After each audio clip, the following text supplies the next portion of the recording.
Coming up tonight on KPBS Evening Edition, joining the legal fight to hold oil companies responsible. The key argument in a climate change lawsuit and why Imperial Beach is leading the charge. And allegations of dangerous human research conducted at the San Diego VA, how Congress is getting involved with the investigation. Basically, it's very vibrant, but we need to work a little bit harder. Raising awareness about a cultural landmark in San Diego, the new signs that will help lead the way to Little Saigon. So Rigoletto is a story of heightened drama and a curse, too. So all the good stuff. Grand Opera takes the stage at the Civic Theater this weekend. We'll show you the drama on stage and inside the orchestra pit. KPBS Evening Edition starts right now.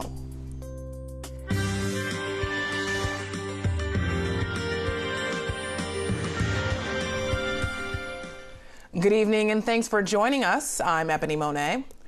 Following up on whistleblowers who sounded the alarm on the San Diego VA and allegations of dangerous human research, Congress is now getting involved.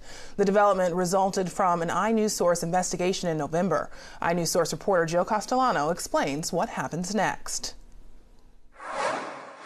Two whistleblowers alleged to federal investigators that a former doctor and other staff at the San Diego VA put veterans' lives at risk so they could profit from the research.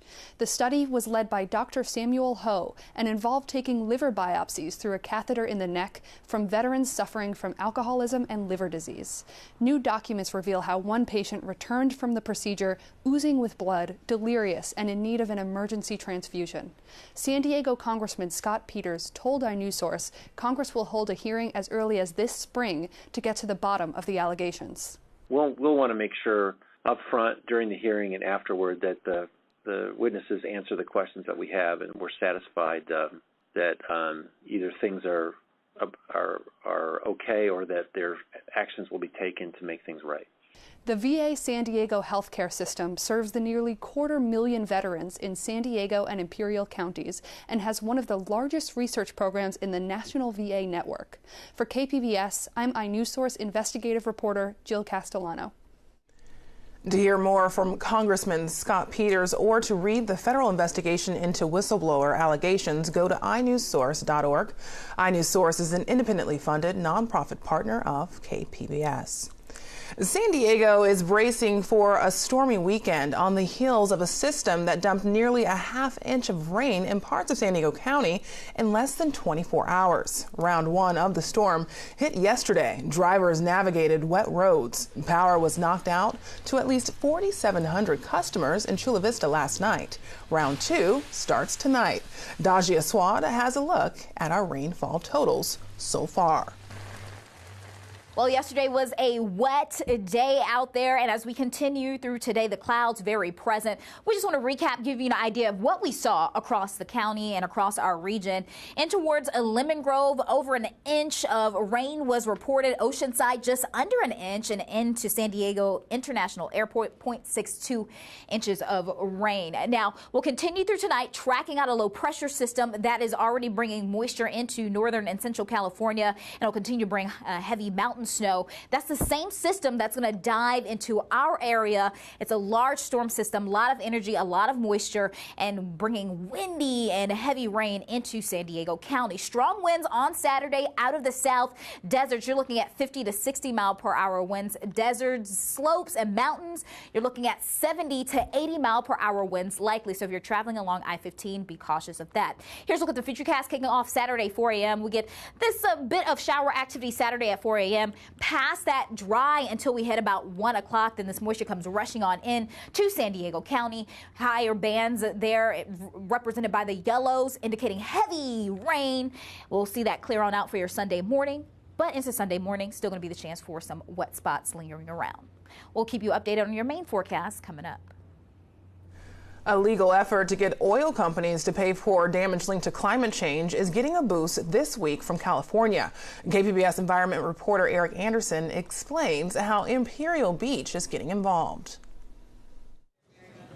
Imperial Beach and 2 California counties filed suit hoping to force oil companies to pay for climate change impacts that have been caused by their products. Now, there are more than a dozen suits around the country arguing the firms spent years denying climate change impacts that they knew would happen. The Center for Climate Integrity's Richard Weil says more than a dozen suits, including the Imperial Beach action, are asking for damages. We only have to win one, and industry has to win them all. Because once it's established as a precedent somewhere in some court, that, I think, will send shockwaves through the industry. California filed an amicus brief this week asking the legal system to keep the case in state court. Backers of the lawsuit say that increases the chances to prevail. Now, the communities argue property values are falling and lives are at risk as sea levels go up. Eric Anderson, KPBS News. We're seeing a drop in the number of people signing up for health care in California. Covered California says it finished the latest open enrollment with 1.5 million plan selections. That's nearly identical to 2018. But new signups dropped nearly 24%.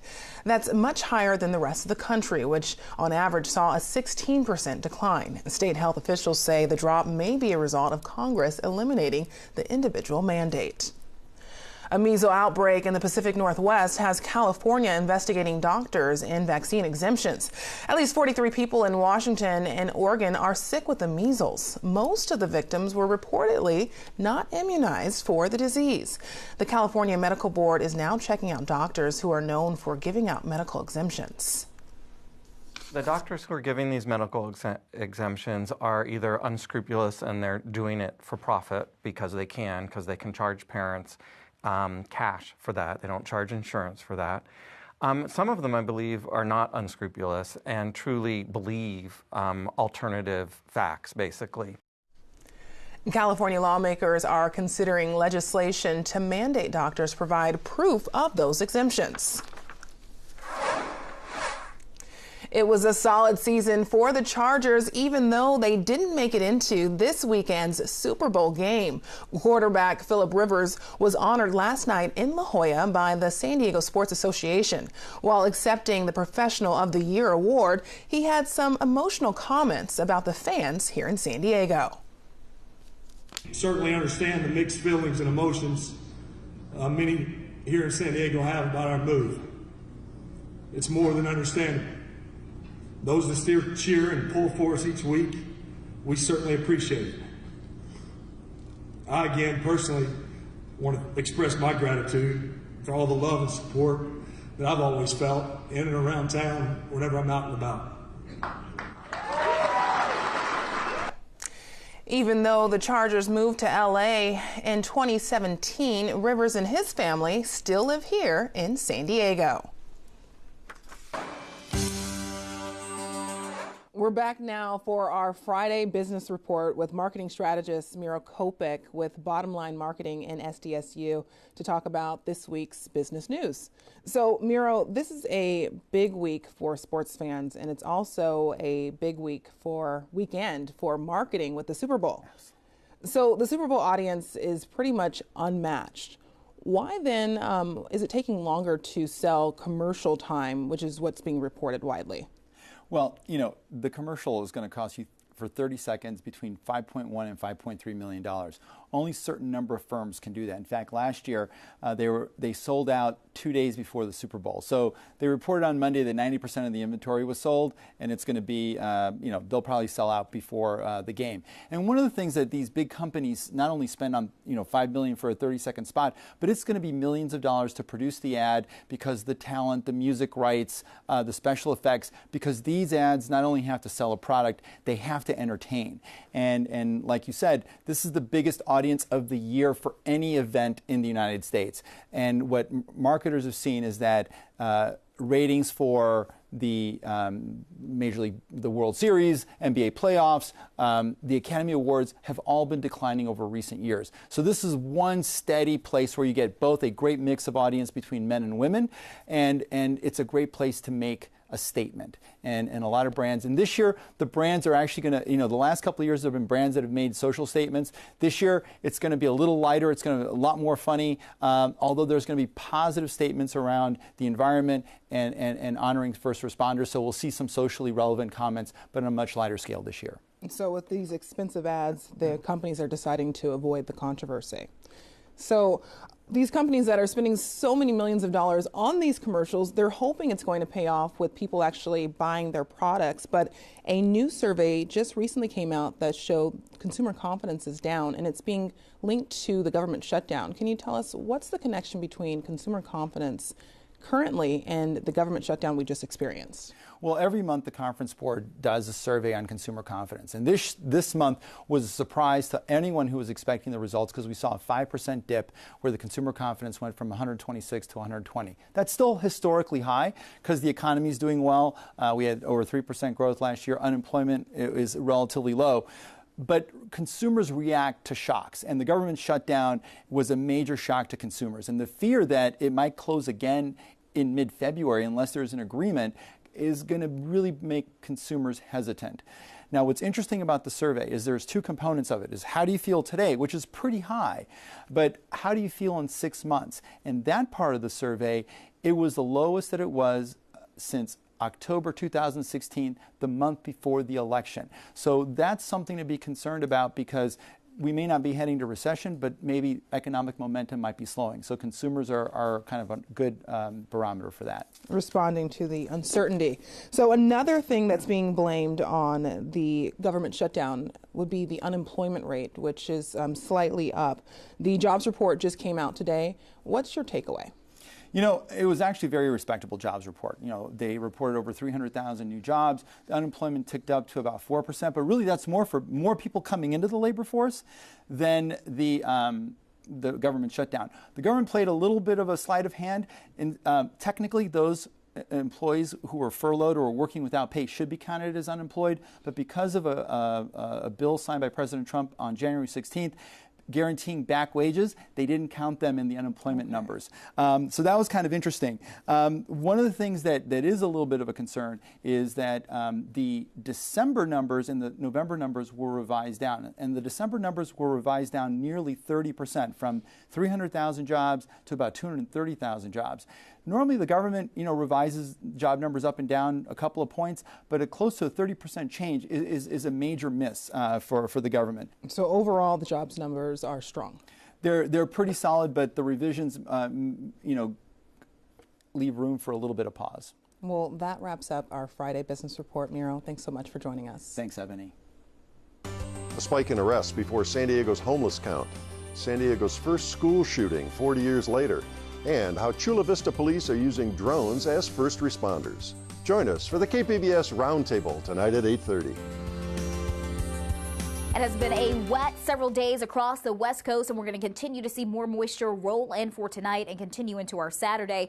We've been dealing with lots of clouds here across San Diego, tracking out our next low pressure system that will dive in towards the south as we continue into tomorrow. Plenty of clouds here tonight, dropping down to 59 for San Diego. If you're out to Oceanside, 51 with a chance for some showers.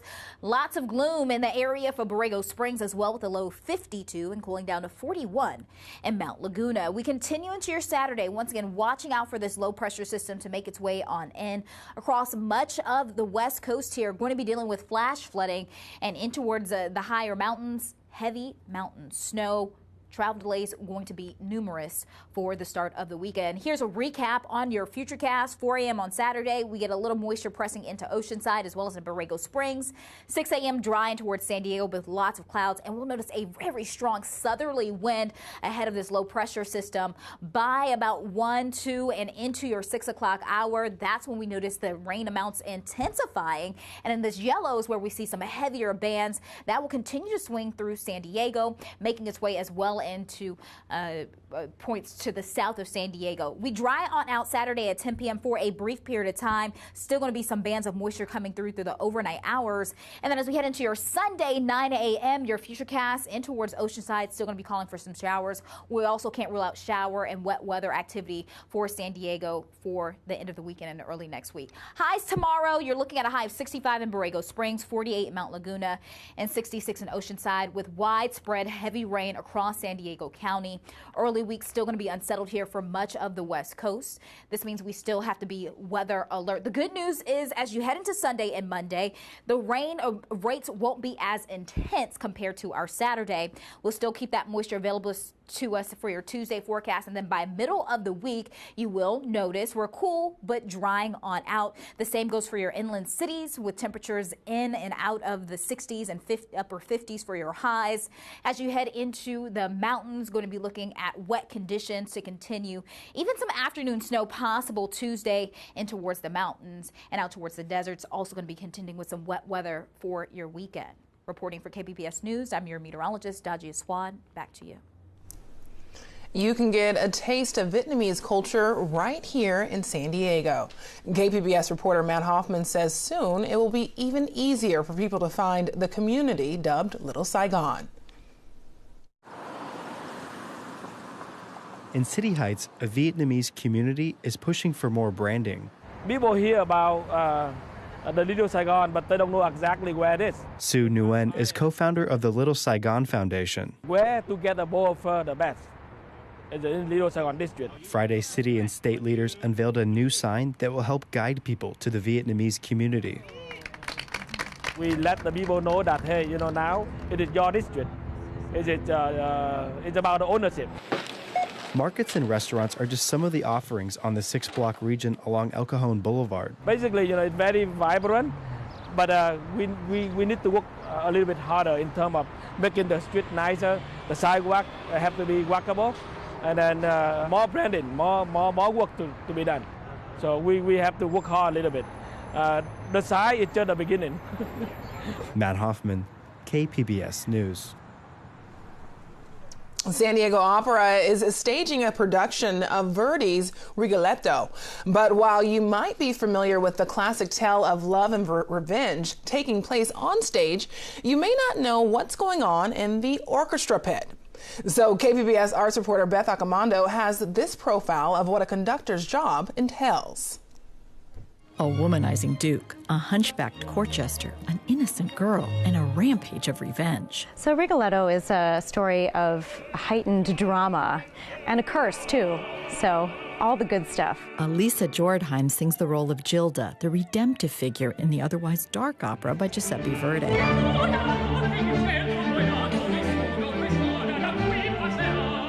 With all the high drama happening on stage, audiences may never notice the passionate performance going on just below in the orchestra pit. Like a sorcerer whipping up a spell with a magic wand, conductor Stephen White works his own kind of enchantment to accomplish what would seem an impossible task. I both lead and I follow. I'm listening at all times as we're going, and if I hear a singer, let's say, slightly behind or slightly dropping off in tone, I have to make a split-second decision. Is that singer aware that he or she is doing that and is trying to get me to slow down because I'm too fast? So at all times, at every second of the performance, I'm having to try to make those decisions and to communicate them without talking. But White is given a baton with which to conduct and communicate. The word conductor, which means the idea that music goes through, just like a copper wire conducts something. That's what a conductor is, and in opera, most specifically, the conductor is that element that is between the stage and the pit, and so that I'm equally involved with both. And a lot of people just think, oh, the conductor's down there with the orchestra and the singers are doing their own thing, and nothing could be further from the truth. Soprano Jordheim appreciates how a conductor like White can help her through a role she's never sung before.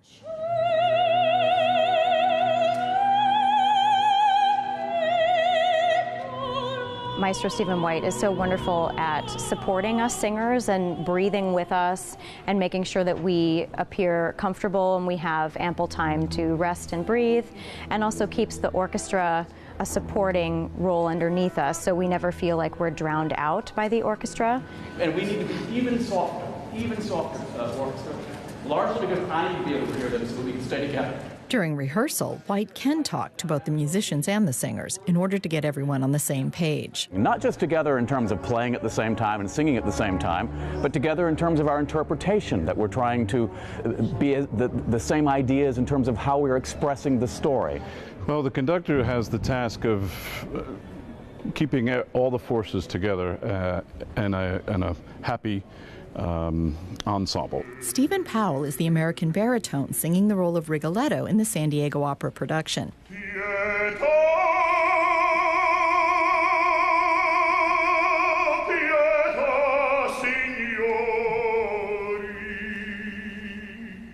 says the conductor is crucial in determining the pace of the opera. Tempi is so crucial, more than people realize. Slow tempi for a singer is their killer. Can make you tired, make your voice tired, make you so that you can't finish the role or sing it properly the way you'd like. So that's why it's so important to have a conductor who's a singer's conductor. So we can really listen to her. Someone who's attentive to us on stage, who understands what we need, when we need to breathe, when we need to move, when we can take time, when we can't.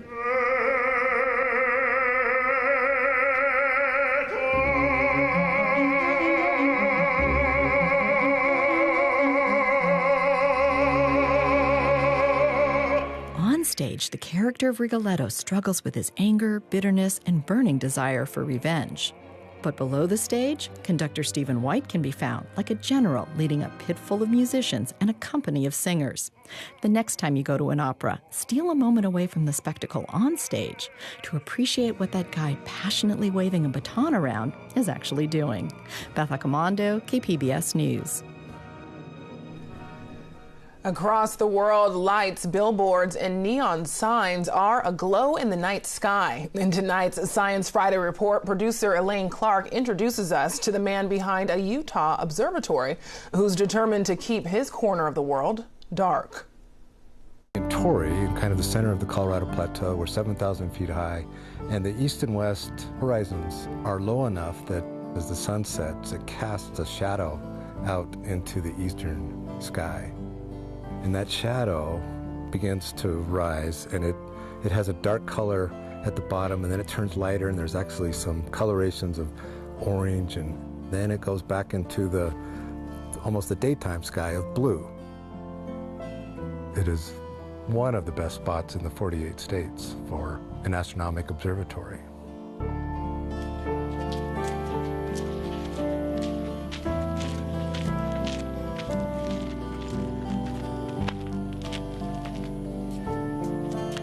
I'm Mark Bailey, and I'm the proprietor of the Torrey House Alpenglow Observatory, which was my father's, is my father's.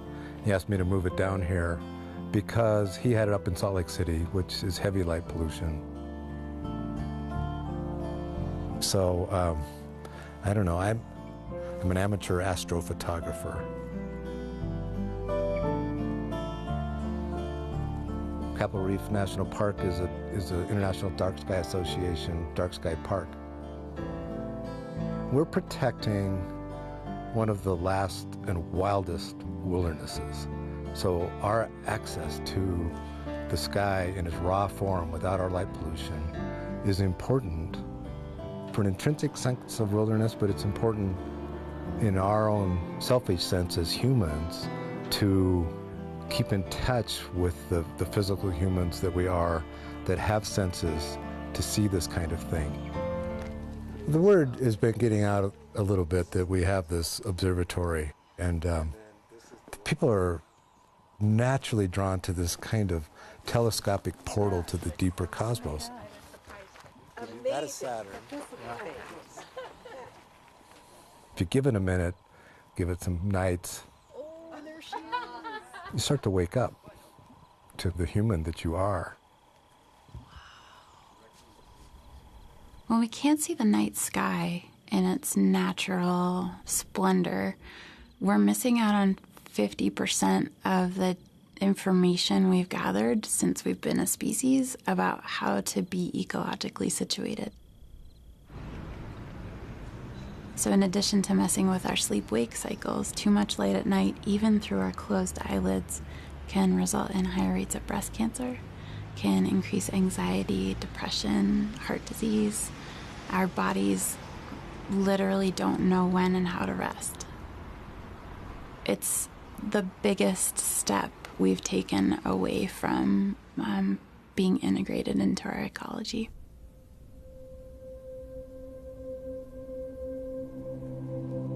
At first, anybody and everybody is just drawn to the majesty of a dark night they just could never see in the city. It seems like people are just as thrilled as if they'd gone to a favorite music concert or seen better than a movie. It's just let the night present itself. think it's because we evolved under the night sky and we're feeling home. We have precious few reminders that we're connected and that there are things bigger and more important than us. And I think that there's nothing that gets us there quicker than staring into a glittery abyss that is really clear that we both deeply belong and don't matter at all. You can find tonight's stories on our website, kpbs.org/evening edition. And tonight we leave you with one more look at Rigoletto by the San Diego Opera. Thanks for joining us. Have a great night.